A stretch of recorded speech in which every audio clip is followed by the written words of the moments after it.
Amira stood before her bedroom mirror, smoothing her flowing emerald dress over her growing belly. 6 months pregnant and glowing, she couldn't contain her excitement about tonight's dinner. Their 3rd wedding anniversary deserved celebration, especially since she had wonderful news to share with Khalil about their baby. She touched the delicate gold necklace he'd given her on their 1st anniversary, remembering how his eyes had sparkled when he'd fastened it around her neck. "For my beautiful wife," he'd whispered then, his breath warm against her ear as his fingers had traced the chain with tender precision. The restaurant he'd chosen, Al Noor, was where they'd had their first date 4 years ago. Amira smiled, recalling how nervous Khalil had been that evening, spilling water on his shirt and apologizing profusely. She'd found his nervousness endearing, the way he'd stumbled over compliments and blushed when she'd laughed at his jokes. "Perfect," she murmured, adjusting her hijab one final time. The ultrasound images in her purse crinkled softly, their daughter's first photos. Khalil would be overjoyed to learn they were having a girl. The drive to Al Noor took 20 minutes through Damascus's evening traffic. Amira hummed softly, one hand resting protectively on her belly while the other gripped the steering wheel. Their daughter kicked gently, as if sensing her mother's happiness. But as Amira approached the restaurant's entrance, she noticed something odd. Through the large windows, she could see their usual table, the intimate corner booth Khalil always requested. Someone was already seated there. A woman with long flowing hair was gesturing animatedly to nearby diners, her left hand prominently displayed. Even from outside, she could see the glint of what appeared to be an engagement ring catching the restaurant's warm lighting. Amira's heart began to race. Perhaps Khalil had changed their reservation. She pulled out her phone to call him, but hesitated when she saw the woman lean forward, speaking earnestly to an elderly couple at the adjacent table. Curiosity overcoming confusion, Amira entered the restaurant quietly. The familiar scent of jasmine and cardamom filled the air, but tonight it felt different somehow. She positioned herself behind a decorative pillar where she could observe without being seen. "Yes, we're getting married next month," the woman was saying, her voice clear and confident. "Khalil is such a romantic. He insisted on proposing here where we had our first real conversation." Amira's blood turned cold. The woman was talking about her husband, her Khalil, describing their special place as if it belonged to her. "He's running a bit late from work, but he promised tonight would be unforgettable. I think he might have another surprise planned." The elderly woman at the neighboring table smiled warmly. "How wonderful, dear. You look absolutely radiant. What's your name?" "Yasmin," she replied, beaming. "Soon to be Yasmin al-Rashid." Al-Rashid? Khalil's surname. Her surname. Her hands instinctively moved to her belly as their daughter kicked again, stronger this time, as if responding to her mother's distress. But something unexpected happened. Instead of panic or rage, a strange calm settled over Amira. She thought of the marriage certificate safely stored in their home, officially registered 3 years ago. She thought of their shared apartment, their combined bank accounts, their unborn child. Most importantly, she thought of the countless quiet moments that had built their real relationship. Morning coffee shared in comfortable silence, his gentle hands massaging her aching feet during pregnancy, whispered promises in the dark. Whatever game was being played here tonight, Amira held the truth. And truth, she realized with growing certainty, was more powerful than any ring or any lie. The restaurant door chimed again. Khalil had arrived. The confrontation. Khalil entered the restaurant with confident strides, his tailored navy suit impeccable as always. Amira watched from her hidden position, as his eyes immediately found Yasmin at their table. His face lit up with a smile that once belonged only to her. "Habibti," Khalil called out as he approached, using the endearment that had always made Amira's heart flutter. He leaned down to kiss Yasmin's cheek, his hand briefly touching her shoulder in a gesture achingly familiar to Amira. "You look stunning tonight," he murmured to Yasmin, pulling out his chair with the same gentlemanly manner he'd always shown Amira. Yasmin beamed, extending her left hand dramatically. "Look how it catches the light, Khalil. It's even more beautiful than when you first slipped it on my finger." The elderly couple at the neighboring table leaned forward with renewed interest. "Such a lovely young man," the woman whispered to her husband. "They make a beautiful couple." Khalil basked in their attention, his chest puffing slightly with pride. "She deserves only the finest," he replied loud enough for nearby tables to hear. "I've been planning this evening for weeks." Amira's hand tightened around her purse strap, feeling the ultrasound images inside. Her daughter's future seemed to hang in the balance of this surreal moment. "Tell them about the wedding plans," Yasmin encouraged, her voice carrying across the intimate dining room. "About the honeymoon in Paris you promised." Paris, the same destination Khalil had mentioned to Amira just last week, claiming it was for a business conference. Her heart sank as pieces of his elaborate deception became clear. "We're thinking spring," Khalil said smoothly, signaling the waiter. "Some are romantic, perhaps overlooking the Mediterranean. Yasmin deserves a fairy tale wedding." The waiter approached with menus, but Yasmin waved him away dismissively. "We know exactly what we want," she declared. "This is our special place. Khalil proposed to me right here 2 months ago." 2 months ago, Amira remembered, she had been dealing with severe morning sickness. Khalil had been especially attentive, bringing her ginger tea and rubbing her back when she felt nauseous, all while apparently planning another woman's proposal. "Should we order champagne to celebrate?" the elderly gentleman suggested kindly. "Actually," Yasmin said, her voice rising with excitement, "why don't we tell everyone?" She stood gracefully, tapping her water glass with her knife. The gentle chiming drew attention from across the restaurant. "Excuse me, everyone," she announced, her ring catching the overhead lights as she gestured. "My fiancé and I wanted to share our joy with you all. We're getting married." Scattered applause rippled through the dining room.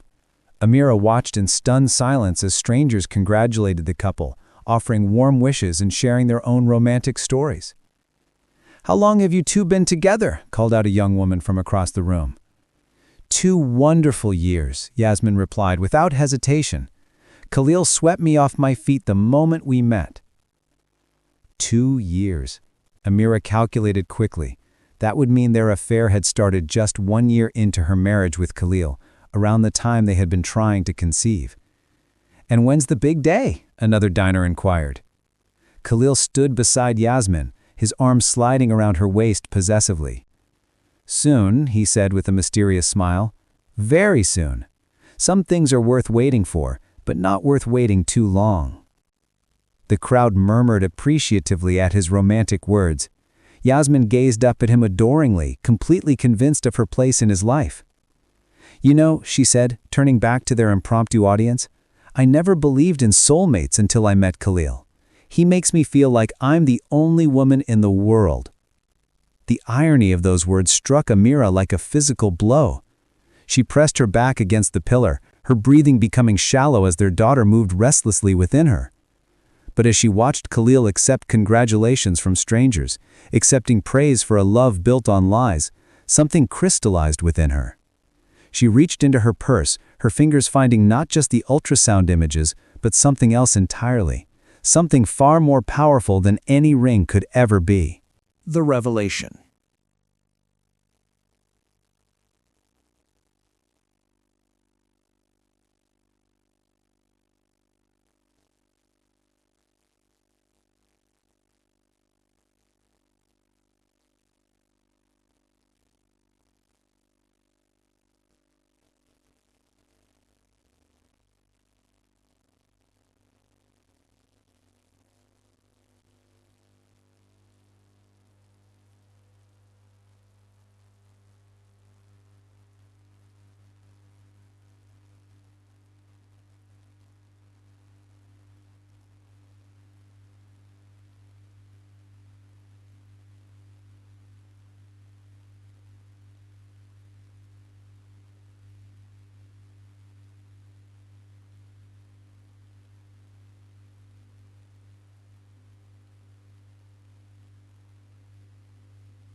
What's to you mean when you find that you love me?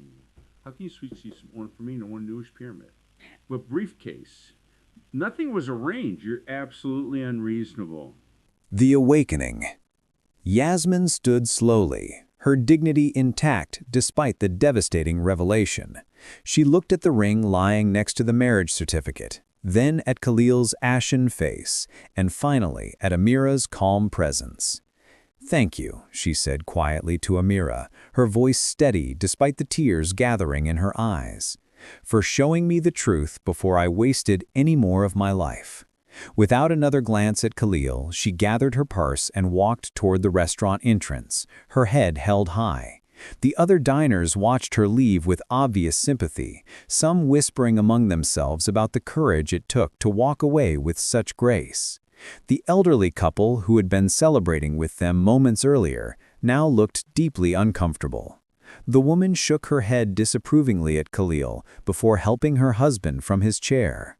"Shame on you, young man," she said simply as they passed. "That girl deserved better, and so does your wife." Soon, Amira and Khalil were left alone at the table that had witnessed both his proposal to another woman and the unveiling of his deception. The festive atmosphere had evaporated completely, leaving only the heavy weight of consequences. "Amira, I can explain everything," Khalil began desperately, reaching across the table toward her hands. "It wasn't supposed to happen like this. I never meant for anyone to get hurt." Amira didn't pull away, but she didn't respond to his touch either. "How was it supposed to happen, Khalil? Were you planning to simply disappear one day, leave me and our daughter without explanation?" The mention of their child hit him like a physical blow. His eyes dropped to her rounded belly where their daughter was growing, completely innocent of her father's betrayals. "Our daughter," she continued softly. "What kind of father do you want to be to her? The kind who teaches her that love means deception, that promises can be broken whenever something more exciting comes along?" Khalil's composure crumbled completely. "I don't know," he admitted, his voice breaking. "I don't know what I was thinking. She made me feel young again, carefree. With her, I could pretend I didn't have responsibilities, that I could start over." "But you can't start over by destroying what you've built," Amira replied, her hands moving protectively over her belly. "You can only move forward honestly, or lose everything real in pursuit of fantasy." She reached into her purse and withdrew the ultrasound images she had brought to share joyfully just hours earlier. Now they felt like evidence of a future that might never exist. "These are pictures of our daughter," she said, placing them gently on the table next to the marriage certificate. "I came here tonight to tell you we're having a girl, to celebrate our anniversary, to plan for our family's future." Khalil stared at the grainy images, seeing the tiny profile of his unborn child for the first time. His hands shook as he reached for the photos, tracing the outline of the baby's head with his fingertip. "She's beautiful," he whispered, tears finally spilling over. "She looks like you already. She deserves a father who will be proud to claim her, who won't hide her existence from other women, who won't make her mother question whether their family is real." The weight of his choices settled fully on Khalil's shoulders. He saw himself clearly for the first time. Not the romantic hero of Yasmin's story, not the devoted husband of his marriage to Amira, but a man who had tried to live two lives and nearly destroyed both. "I love you," he said desperately. "I know I've lost the right to say that, but it's true. I love you, and I want our daughter. I want our family." Amira studied his face for a long moment, searching for sincerity beneath the panic and regret. "Love isn't just a feeling, Khalil. It's a choice you make every day, in every decision.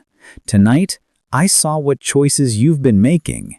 She gathered the ultrasound photos and marriage certificate, carefully placing them back in her purse.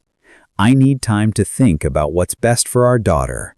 Whether she needs a father who loves her enough to change completely, or whether she deserves protection from someone who might hurt her the way you've hurt me." As she stood to leave, their daughter kicked strongly, as if responding to the tension surrounding her.